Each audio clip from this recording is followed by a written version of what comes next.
chayavin b'chala. Ça a changé la quantité. Rabbi Yossé Omer, chamisha pturin, chamisha ve'od chayavin. Ok, quoi que ce soit, sans rentrer, et vous aurez remarqué que je ne rentre pas dans l'aspect technique, exactement à quoi ça correspond, mais la première machloket entre Shammai et Hillel, c'est vis-à-vis de la quantité de chala sur laquelle on est obligé de prélever la quantité de pâte sur laquelle on est obligé de prélever la chala. Maintenant, deuxième machloket, ve'idach. Hillel Omer melohin maim she'uvim poslim et mikva. Hillel dit que quand tu as, et encore une fois je m'excuse, melohin, je ne sais pas exactement à quoi correspond cette quantité, mais si tu as une quantité de maim she'uvim c'est de l'eau qui a été puisée, qui a été soulevée, puisée de quelque part. Si ça rentre dans un mikva, avant que le mikva, il comprend arba'im se'a. La quantité minime d'eau pour un mikva qui va purifier une personne, c'est arba'im se'a. Disons qu'il y a moins que arba'im se'a, même juste un petit peu moins. Donc c'est pas encore officiellement un mikva. Alors si on ajoute maim she'uvim, de l'eau qui n'est pas de l'eau de pluie qui est tombée, c'est quoi un mikva en fin de compte? C'est de l'eau de la pluie qui est tombée et qui reste quelque part, ou ça va être aussi une source. Mais s'il y a ces quantités qui rentrent, ça va invalider le mikva. Un hin. Si c'est moins qu'un hin, on peut rajouter de l'eau qui est de l'eau cachère, et ce n'est pas un problème. Mais s'il y a un hin d'eau qui est tombé dans, disons 30 CA, au lieu de 40-30, il y a un hin de eau puisée qui est tombé dedans. Même si on ajoute après de l'eau de pluie, donc il s'avère qu'en fin de compte, on a arba'im CA, de même de mikveh. Comme à l'intérieur, il y a un hin d'eau qui a été puisée, et ça a été mis avant qu'on arrive à arba'im, ça va invalider le mikveh. Ça, c'est Hillel. Poslim et un mikveh.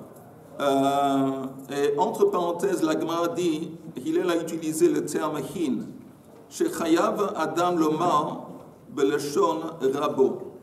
Shammai Omer tisha kabim. Vechachamim omrim. Voilà. Alors comme cette expression de hin, c'est une expression que Hillel a pris de son maître, mais c'est pas la façon normale de s'exprimer dans la Mishnah.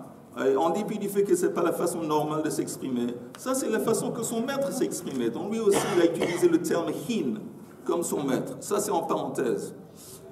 Ça c'est l'opinion de Hillel.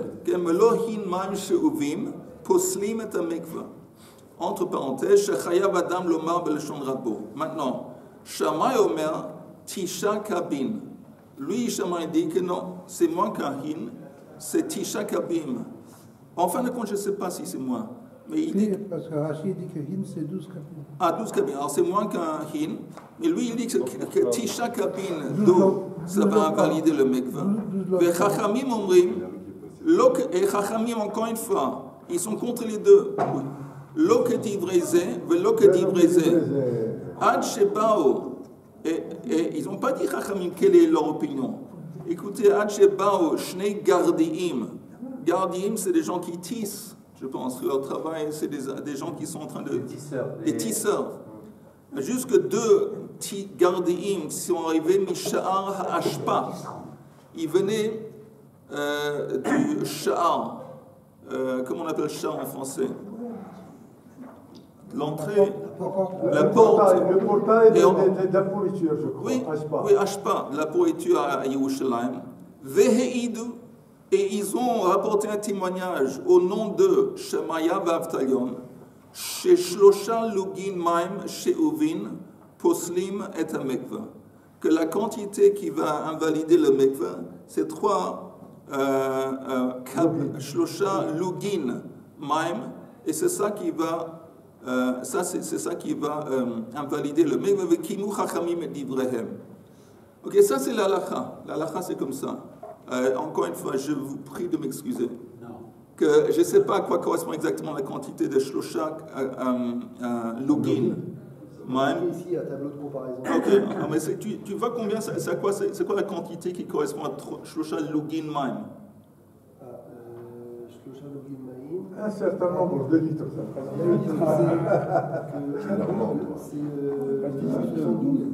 Quoi? Ils disent que 1 FA, c'est 70. Non, sans tout le calcul. Mais c'est quoi en fin de compte? C'est combien de litres d'eau? Combien de pintes? Hein? Combien de pintes?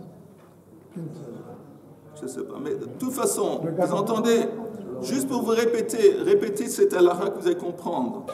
Si vous avez un mikveh de 40 CA, auquel après qu'il y a 40 CA, on a ajouté de l'eau qui n'est pas cachée pour le mikveh, maim sheuvim, ça ne fait rien. On peut ajouter autant d'eau qu'on veut. C'est ce qu'on fait dans la pratique. Oui, exactement. Ça s'appelle hachaka. Je passe pas hachaka. Oui, hachaka. Mais ça ne va pas invalider le mikveh. Et l'eau qui a été ajoutée, elle-même va assumer le statut du mikveh. On peut ajouter beaucoup d'eau dans un mikveh à condition que la quantité du mikveh est 40 CA. Et si on retire de l'eau, on a un problème. C'est de quoi retirer de l'eau? Il y a 40 CA, on met 3 logim qui ne sont pas cachers, oui. Et il y a une fuite, on sort un petit peu d'eau, il est plus caché. Si on est sûr qu'il y a 40 CA, oui, si on est sûr qu'il y a 40, on est bon. On est bon. Ah, s'il y a moins, exactement. Alors, si le moment qu'il y a moins que 40 CA, et on ajoute 3, ça va invalider le mikveh. Même si plus tard, il y a encore de l'eau de pluie qui va tomber dedans et compléter à plus qu'Arbim CA, c'est fini, c'est capot. C'est-à-dire Ramim Mahmirim? Oui, un Mahmirim. C'est le cas Mahmirim. Maintenant, regardez un Rashi intéressant. Regardez le Rashi qui dit...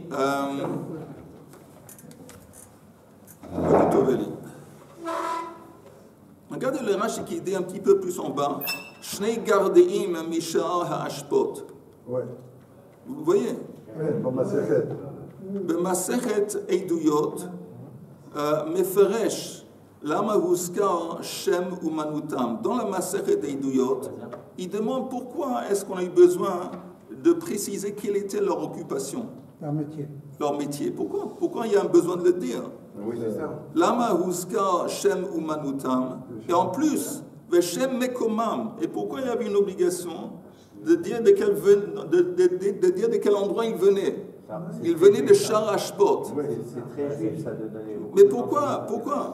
Et l'omar shelo yimna adam atzmo mi beit hamidrash. Ça nous enseigne que quelqu'un ne doit jamais s'abstenir du beit hamidrash. She'einecha umanut ptucha mi gardi. C'est bizarre. Mais il dit qu'il n'y a pas un travail plus... artisanal. Plus vil. Je ne sais pas pourquoi ils disent, parce que j'ai toujours pensé que les gens qui travaillent les peaux, c'est ça qui est le plus vil, parce que ça sent mauvais, et ils utilisent aussi l'excrément d'un chien pour travailler les peaux. Il dit ici qu'il n'y a pas un travail plus bas qu'un gardien. She'ein ma'amidin mimeno lo kohen gadol velo melech. Et il y a une halakha à ce point, que s'il y a quelqu'un qui pourrait être un candidat pour devenir Kohen Gadol, c'est un Kohen, il peut être. Néanmoins, on va automatiquement, si c'est un gardé, il ne peut pas. Et aussi, si pour une raison ou une autre, c'est un candidat pour le roi, non, il ne peut pas être un candidat pour le roi, que d'Amrina Bekidushin. Ve'ein sha'ar beYerushalayim pachot mishar Hashpot. Et parmi les Sharim, les portails de Yerushalayim, il n'y a pas un portail qui est plus bas que le portail des Hashpot. Des immondices. Oui. Des immondices.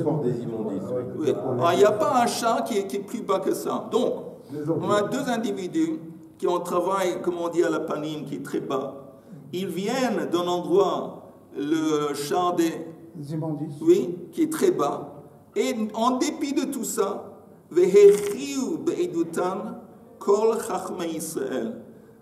la force de leur témoignage était qu'ils ont pris le dessus sur Hillel, sur Shammai, sur les Chachamim, parce qu'ils avaient ce témoignage qu'ils ont entendu une fois dans le Beit Midrash au nom de Shammai et Avtalion. Donc c'est un grand enseignement pour nous. Qu'est-ce qu'ils ont fait? Je viens répéter très vite. Regardez, parce que ça vaut la peine, parce que c'est un grand moussard. Parce que qu'est-ce qu'on voit en fin de compte? Que la Torah, elle s'en fout de statut. s'en fout du travail. Aujourd'hui, qu'est-ce que tu fais? Une des questions qu'on demande en rencontre, qu'est-ce que tu fais dans la vie? Mais derrière ces questions, c'est que tu vas me dire, selon la réponse que je vais recevoir, ou consciemment ou subconsciemment, je vais décider quel genre de personne tu es. Si tu es un docteur ou dentiste, tu travailles à la high-tech, mais si tu dis je travaille dans la banque, je suis un paquis dans la banque, je suis un chauffeur de bus, il a fait, mais dans notre tête, on est toujours, ce type c'est souk-bête. Ok? Et en plus, où il habite, ces gens, ils habitent un quartier qui, comme on dit, le mauvais quartier en Paris, comment on les appelle? Bas quartier. Hein? Bas quartier. Oui, ok. Alors, et néanmoins, ça, c'est les gens qui nous ont permis de savoir quelle est la volonté divine, quel est le geste juste, quelle est la halakha. On voit que ça, la Torah s'en fout de statut et de travail, de quartier, tout ça, c'est bidon. Seule chose, c'est que quand tu es... Voilà. Regardez, je relis très vite la Gemara.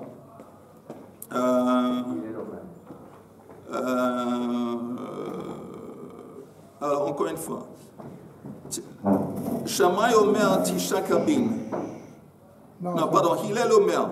Molohin Maim Sheuvim. Tu l'as, Eli? Tu as, je répète, Hillel. On ne les a pas joués. Hillel Omer Molohin, on est à la page tête 20. Ok, on est à peu près une quinzaine de lignes d'en haut de la page. Hillel Omer, voilà. Molohin Maim Sheuvim Poslim et Mikva. Tu as besoin d'un hin de maim qui a été puisé pour invalider le mikva avant qu'il arrive à Robim Sea. Et chez Chayav Adam, en parenthèse, Chayav Adam Lomar Beleshon Rabo. Shammai Omer Tisha Kabin. Il dit non, c'est moins, une quantité moins grande. Mais Chachamim, on met encore moins grand. Chachamim, ils disent rien. L'ok dit brézé, ils disent l'opinion de Hillel et de Shammai, les deux, c'est faux.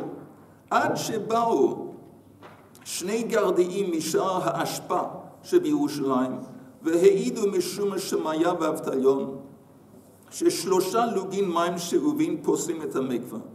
וקיימו חכמים את דבריהם, et les חכמים ont adopté cette tradition qu'ils ont reçue et qu'ils ont rapportée, et c'est devenu jusqu'aujourd'hui l'halakha. Ok. Maintenant, c'est quoi la troisième marloquette? Ve'idach Shammai Omer kol anashim. Oui, vas-y.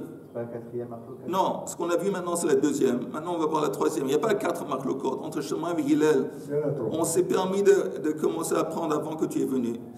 Et là, on a vu qu'il y avait 3 marloquotes. Aleph, Bet, Gimel, Dalet, dans ma Gemara, c'est pas faux. Aleph, Bet, Gimel, ça fait 1, 2, 3, non? Et là, on est Dalet, là, maintenant.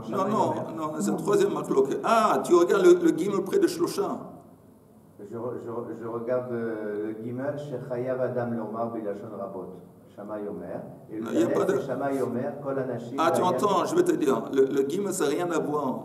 Le Gimel, je vais te dire, qu'est-ce que ça... C'est lié à Masoret HaShas. Et quand on dit, on t'apporte, on te cite un enseignement, et le Masoret HaShas te dit qu'il vient dans Masechet Brachot. C'est simplement une citation. Et maintenant, la troisième marloquette, Shammai Omer Kol Anashim Dayan Sha'atan. La question suivante. Une femme qui a découvert qu'elle est Nida. Maintenant, elle ne sait pas exactement à partir de quel moment elle est devenue Nida. Elle a touché auparavant aussi peut-être des troumotes. On sait qu'une Nida qui touche, rentre en contact avec la trouma, elle va invalider la trouma. Oui. Elle est abatouma. C'est sûr qu'elle va invalider la trouma. Mais on ne sait pas à partir de quel moment est-ce qu'elle a eu ces règles. Alors, Shammai, qu'est-ce qu'il dit? C'est suffisant à partir du moment qu'elle se rend compte, qu'elle aperçoit qu'elle est Nida. Donc, tout ce qu'elle a touché auparavant, ça ne compte pas et c'est considéré un statut de Tahara. Hillel Omer mi pkida le pkida. Il dit non. On va selon les examinations, parce que les femmes, ils vont s'examiner de temps en temps. Alors, si la dernière examination a eu lieu avant une semaine, alors on va dire que depuis la dernière examination, tout ce qu'elle a touché, on va dire que Maintenant, elle voit, mais en fin de compte, c'est possible que tout de suite après l'examen qu'elle a fait, elle a eu ses règles. Donc, on va aller depuis la dernière examination, le dernier examen. Il est mahmir. Il est mahmir. Ça, c'est... Oui. Même si la dernière fois qu'elle a fait, c'était avant beaucoup de temps, c'est ça qui compte selon Hillel. Et Chachamim, eux, ils disent, encore une fois, Loke divreze, elle a me'et le'et, me'ma'et al yadei me'pkida le'pkida, ou me'pkida le'pkida, me'ma'et al yad me'et le'et. Qu'est-ce que ça veut dire? Me'et le'et, c'est 24 heures. Alors, ils disent comme c'est 24 heures. Non, mais ici, c'est pas de temps en temps. Ici, c'est 24 heures. Alors, les Chachamim, ils disent que si tu as, par exemple, Mepkida, disons tu as 3 jours. La dernière fois qu'elle s'est fait une examination, c'était avant 3 heures. On dit examination ou examen? Vérification. La vérification. La dernière fois qu'elle a fait une vérification, c'était avant 3 jours. Alors, eux, ils disent, ils sont plus méquels. Ils disent, on va aller 24 heures avant qu'elle a vu maintenant le sang. On ne va pas aller jusqu'à avant 3 jours. On va aller 24 heures avant. Tandis que si c'est l'opposé, c'est quoi l'opposé? Si la dernière vérification s'est déroulée avant 12 heures, avant 10 heures, alors ils disent on va aller selon ça et pas selon les 24 heures. Ils sont méquels. Ou on va selon 24 heures, quand 24 heures c'est plus méquel vis-à-vis de la dernière vérification. Ou on va aller selon la dernière vérification si c'est plus méquel que 24 heures. Ça veut dire que si ça s'est déroulé, la dernière vérification, à moins que 24 heures, c'est ça qui compte. Donc eux, ils disent ça dépend. Nous, on va aller laquelle? Si 24 heures avant, c'est plus méquel que la dernière vérification, c'est ça qui compte, les 24 heures. Tandis que si, plus tard, après 24 heures, elle a fait une vérification, c'est ça qui compte. C'est compris? Ou c'est pas clair pour quelqu'un? Oui, si elle fait la dernière vérification il y a 3 jours, c'est pas important.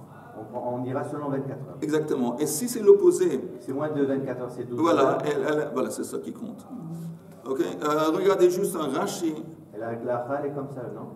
Non, mais c'est pas la halakha. Non, il n'y a pas de halakha parce qu'on parle de rendre tamé des choses qu'elle a touchées, qu'elle a rendues tamé. Oui. Aujourd'hui, ça n'existe pas ça. Il n'y a pas de... Kolan Nashim. Regardez juste un ou deux Rashi. Kolan Nashim. Regardez le Rashi qui dit Mepkida, le Pkida, c'est un peu plus en bas. Ah bon? Ou même le Rashi avant, Dayan le Sha'atan. Dayan Sha'atan, vous voyez le Rashi? Dayan Sha'atan. Le Tamé Taharot, Misha'at Re'iyatan Ve'ilach. Chama, ils disent, c'est suffisant à partir du moment qu'elle a constaté qu'elle saigne pour rendre tamé, mais ça ne va pas être rétroactif. S'il a touché des nourritures qui ont une kedusha. Donc c'est le plus cool. Oui, le plus cool, c'est Chama. Incroyable. Oui. Mais Pekida, le Pekida, ça c'est Rachim. Le Mafrea, Batka Hayom, ou Metsaata Tehora. Ça veut dire que rétroactivement, elle a fait une déca, et elle a vu qu'il était pur. Batka le Sof Shavua, ou Metsaata Tmea. Et une semaine plus tard, elle a fait à nouveau une vérification. Et là, elle voit qu'elle saigne. Chosheshin le Maga'a. Donc, on met en doute son contact. Mais Bdika Rishona, à partir de la première vérification, Ve'ilach. Shema im siluk yadea ra'ata. Parce que c'est possible que tout de suite après qu'elle s'est vérifiée, elle n'a rien vu, mais c'est possible que tout de suite après, elle a commencé à saigner. Et le prochain Rashi, Me'et le'et, me'et al-yad, me'pkida le'pkida. Shnei zmanim huzkeru ba le mafre. Il y a 2 temps dont on parle quand on parle de rétroactivement. Rétroactif, le alech achara kal shebahen. Donc, Rachami dit, tu vas selon le plus calme. Im me'pkida le'pkida, yetzer al me'et le'et. Si la dernière vérification elle s'est déroulée avant les 24 heures, halacha achar me'et le'et. Alors, tu adoptes 24 heures. V'im me'et le'et, yetzer. Mais Pkida le Pkida, tandis que si les 24 heures c'était avant la dernière vérification, halachachar ha Pkida. Ok, on retourne à la Gemara. Non, mais c'est pas... Oui, il y a. C'est pas pratique. Avec Comment moi. la femme, elle se rappelle ce qui s'est passé 24 heures avant, ce qu'elle a touché 24 heures avant? Je sais pas, comment les familles ils peuvent expliquer ça? Non, on parle d'un cas où la femme se rappelle. Elle sait que hier ou le jour avant hier, elle a touché de la trouma qui était chez elle à la maison. Elle sait. Ah, si elle ne sait pas, on ne va pas. Mais si une femme, elle sait, elle dit, oh, maintenant je saigne. Qui sait peut-être, j'étais en train de saigner même avant un ou 2 jours. Alors là, il y a de ça on parle.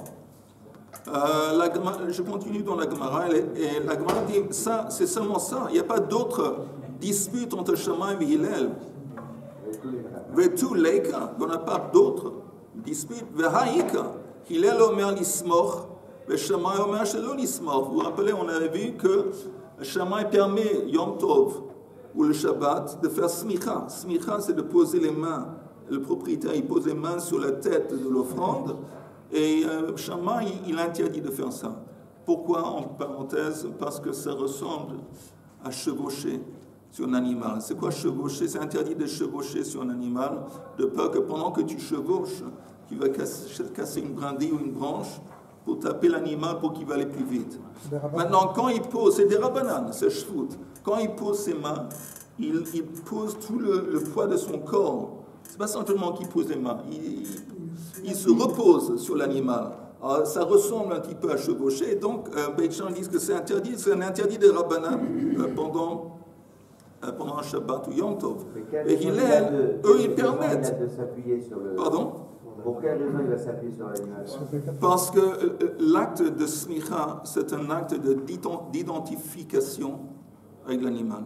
Avec le korban qui va offrir? Oui, oui. C'est comme si c'est comme un moment d'identification. Et normalement, quand il fait smicha, il fait un vidouille. Vidouille, c'est là qu'il...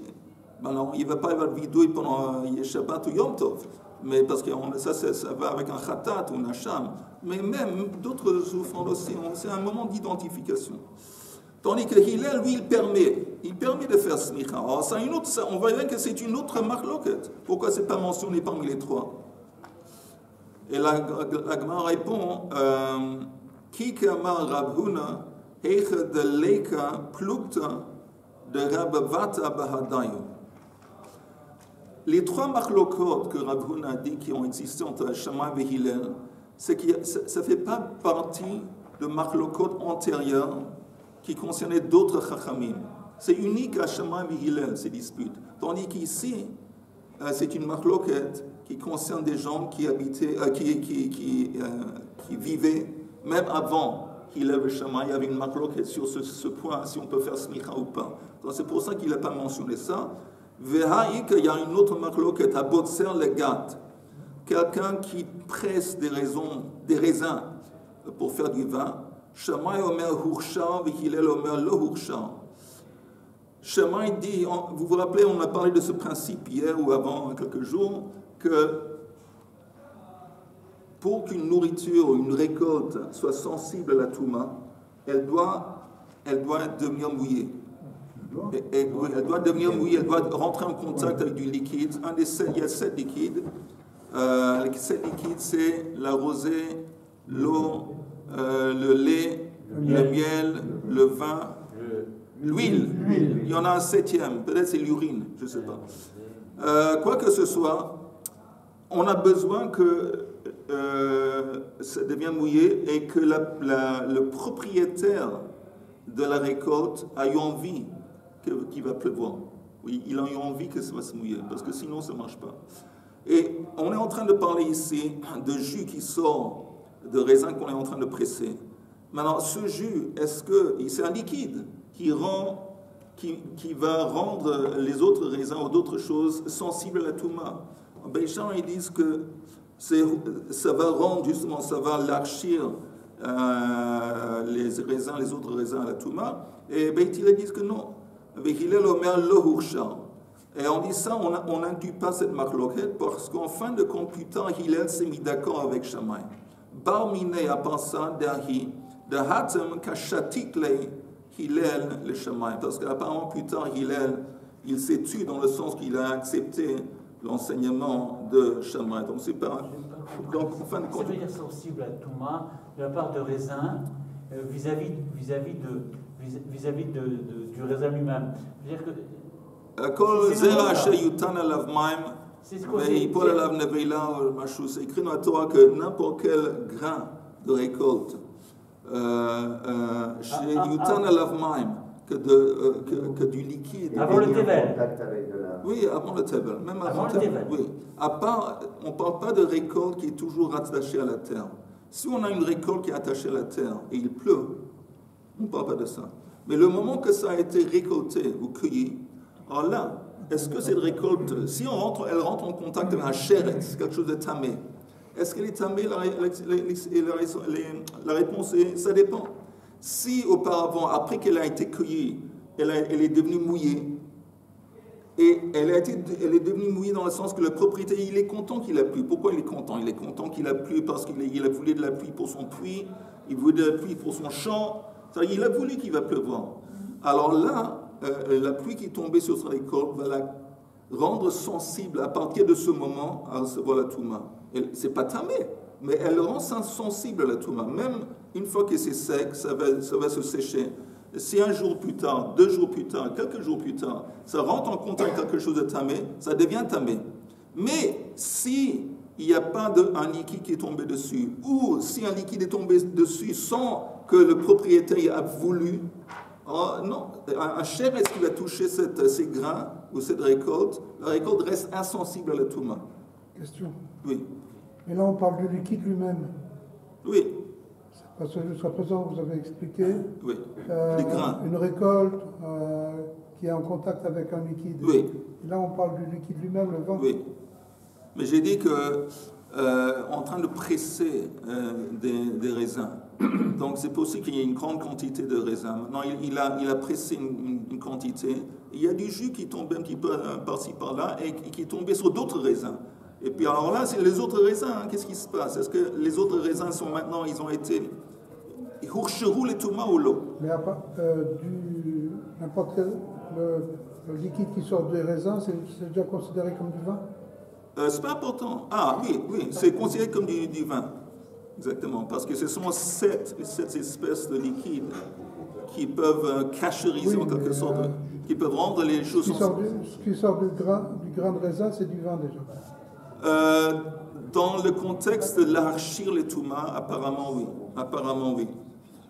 Ok? On est arrivé aux 2 points. Est-ce que ça va? La vie est belle? On peut continuer? Donc finalement, il y en a 4. Oui, mais non, parce que le 4e exemple, c'est une marloquette qui a duré quelques heures. Quand même une marloquette entre les deux. Mais non, la Gemara, elle dit c'est pas une marloquette. Une marloquette, c'est quelque chose où lui, il dit comme ça, lui, il dit comme ça. Mais c'est pas parce qu'il est apparemment, il s'est tué. Non, je parle le cas précédent.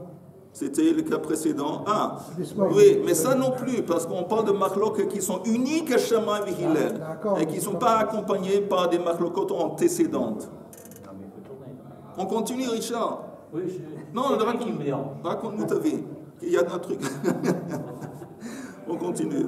Yossi ben Yoezer, ish Tzreida, ve Yossi ben Yochanan, ish Yerushalayim, gazu tuma al eretz ha'amim val klei suchit.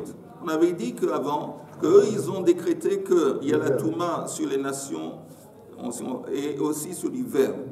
V'harabanan de shmonim shana gazu. Il dit c'est bizarre parce que nous on sait qu'il y a ces gens qui s'appellent Rabbanan de Shmonim Shana, que apparemment c'est 80 ans avant la destruction du temple, eux ils ont décrété Touma be'eretz ha'amim sur les nations, sur le monde. Je vous ai dit hier pourquoi cette idée de Touma, parce que les non-juifs, les goïms, s'enterraient un petit peu à droite et à gauche, c'était pas seulement dans les cimetières qu'il y avait des corps enterrés, et donc ils n'avaient peur que quelqu'un va marcher dessus ou toucher par inadvertance. D'Amar Rav Kahana, Shechala Rabbi Ishmael be Rabbi Yosef, Shalchulo Rebi, pendant que Rabbi Ishmael, le fils de Rabbi Yosef, était très malade, Rebi lui a envoyé un message.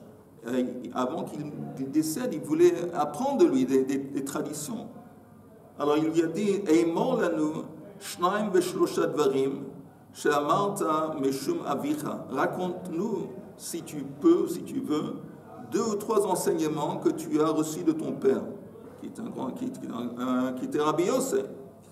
Shelach lehem kach amar Abba, c'est ainsi que mon père a enseigné. 180 shana ad shelo charav habayit, 180 ans avant la destruction du temple, pashta malchut ha-rasha'a al Israël. Malchut ha-rasha'a, c'est Romi. On parle de la destruction du deuxième temple, 180 ans avant. Déjà, il y a eu la conquête, en quelque sorte, d'Israël par les Romains. Par la destruction du temple, mais déjà, ils sont entrés conquis la terre. Pashta, c'est pas vraiment conquis, mais ça veut dire qu'ils se sont répandus dans la terre d'Israël. Shmonim Shana, maintenant 80 ans, Ad Shelo Charav habayit, avant la destruction du temple, Gazru Touma al Eretz Amim, les sages ont décrété une Touma sur les pays à l'étranger. Pour tout vous dire, à part ce qu'on vient de dire à cause, je pense que aussi ils voulaient empêcher que les Juifs vont aller à l'étranger, à cause de, je pense, l'influence néfaste de la culture romaine. Donc il dit c'est mieux de rester en Israël, mais ce décret a eu lieu 80 ans avant. Et aussi, Valklei Souchit, sur des ustensiles de verre, 40 shana, ad shelo charav habayit, 40 ans avant la destruction du temple, Galta la Sanhedrin, le Sanhedrin qui siégeait dans le temple, elle s'est exilée du temple, Veyashvala bechanuyot, elle allait dans un endroit qui s'appelle Chanuyot, qui était en dehors du temple. Et la Gemara demande, le Maï Hilcheta, pourquoi elle a fait ça? Qu'est-ce que ça donne? Qu'est-ce que ça change si le Sanhedrin s'est déplacé en dehors du temple? Amar Rabbi Yitzhak bar Avdimi lomar shelo danu dine knasot. Lui, il dit, Rabbi Yitzhak bar Avdimi, parce qu'à partir de ce moment, il ne pouvait plus juger des cas où il y avait des amendes. Et la Gemara tout de suite rejette. Dine knasot, c'est que d'ailleurs, penses-tu? Parce que c'est faux, des dîners knasot, un Beit Din peut juger n'importe où qu'il se trouve. C'est pas lié à l'emplacement. Il ne doit pas être au temple pour pouvoir, oui ou non, juger des dîners knasot, des amendes. Et là, qu'est-ce que oui, ça change? Elle a des mises à mort.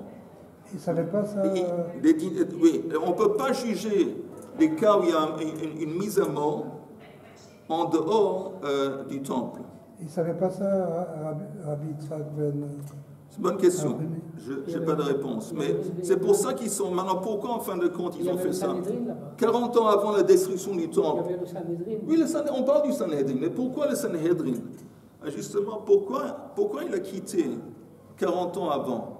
Parce que, selon les sages, ils ont constaté qu'il y avait de plus en plus de cas de meurtre. Des cas de meurtre, des assassinats, des meurtres.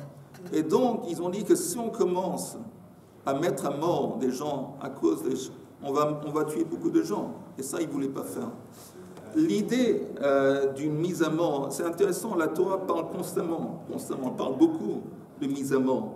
Le Beit Din qui est mis à mort, si tu fais ça, si tu fais ça, tu fais ça. Mais en fin de compte, si on apprend Masechet Sanhedrin, on voit que c'est presque impossible de mettre quelqu'un à mort selon la lacha. Et pas seulement ça, la Gemara dit qu'un Sanhedrin qui mettait à mort quelqu'un une fois chaque 70 ans, c'est un Beit Din de Mechablim. Mechablim, c'est des destructeurs. Cruels destructeurs. Donc on voit que le moment qu'ils ont constaté 40 ans avant la destruction du temple, qu'il y avait de plus en plus, ils ont dit on arrête les mises à mort. Et comment ça s'exprimait? Le fait qu'ils ont quitté l'emplacement du temple, à partir de ce moment, ils ne pouvaient plus juger des cas de nefashot. Encore une minute. Pardon? On sait pourquoi, c'est que dans le temple qu'ils ont le droit de faire des... Ça doit être basé sur un verset, quelque part. Je regarde très vite le Rashi s'il en parle. Je pense pas, non. Non, il n'en parle pas. Quoi que ce soit, encore une minute. La Gemara dit, donc qu'est-ce qu'on voit? Et on voit un truc bizarre. Nous, on a dit avant que ces deux Chachamim, Rabbi, c'est Yossi ben Yoezer, Ish Tzreida, et Yossi ben Yochanan, Ish Yerushalayim, qui ont institué Gazru Touma, al Eretz Amim, al Klei Suchit. Maintenant, on vient d'apprendre que sinon, il y avait un Beidin, 80 ans avant la destruction du temple, qui ont établi ça. Alors la Gemara dit, Vechitema b'shmonim shana nami inhu havu.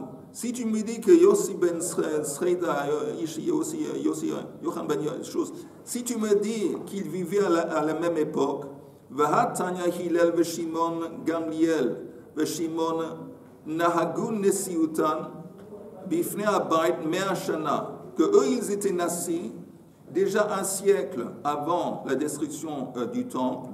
Et nous on sait que Yossi ben Yoezer, Ish Tzreida et Yossi ben Yochanan avaient 4 Meituva. Ils précédaient ces personnages avant beaucoup d'années. Donc ils étaient au moins, ils étaient beaucoup plus qu'un siècle avant. Nous on parle d'un décret ici qui a été institué 80 ans avant la destruction. Et eux, ils ont déjà fait ça beaucoup avant. Alors, en fin de compte, on demande question, quel est l'impact de ce décret des Chachamim 80 ans après? C'est plus tard, c'est après qu'ils ont déjà, ça a déjà été décrété par Yossi ben Yoezer et choses là. Et Yossi ben Yoezer, Ish Tzreida, et Yossi ben Yochanan, Ish Yerushalayim. Et là on finit, en haut de la page suivante, et là, Atu inhu gazu agush l'isrof. Eux, avant Yossi et Yossi, ils ont décrété ce qu'ils ont décrété, que Eretz Amim a une Trouma. Qu'est-ce que ça voulait dire? Que si on touche une Trouma, il faut le brûler. Ve'a avira velo klum. Ça veut dire encore une fois. Inhu gazu a gusha l'isrof. Gusha, c'est gusha dama, c'est un morceau de terre. Eux, ils ont dit qu'il y a une Trouma à l'étranger qui cible la terre à l'étranger, que si un morceau de terre de Rousslares rentre en contact avec la Trouma, il faut le brûler. Tandis qu'à Vir, l'espace, si quelqu'un se promène à l'étranger, il n'est pas du tout impacté par l'espace, il devient pas tamé. Okay? Avira, veloklum, deuxième ligne. Ve'atu Rabbanan, et les Rabbanan de Shmonim Shana, putain, eux, ils ont ajouté, Gazura Avira Litlot, ils ont dit que s'il y a une Trouma qui est rentrée en contact avec l'espace de l'étranger, alors la Trouma Tolimota, on ne va pas la brûler, mais on la met de côté, elle devient invalidée, on la met de côté. Et voilà. Donc ils ont Mahmirim. Alors la Gemara dit, ça laisse entendre le même de Chad Xerata, Hava, le Sreifa, ça laisse entendre que dès le début, il y avait, en ce qui concerne, ça laisse entendre que, attends une seconde,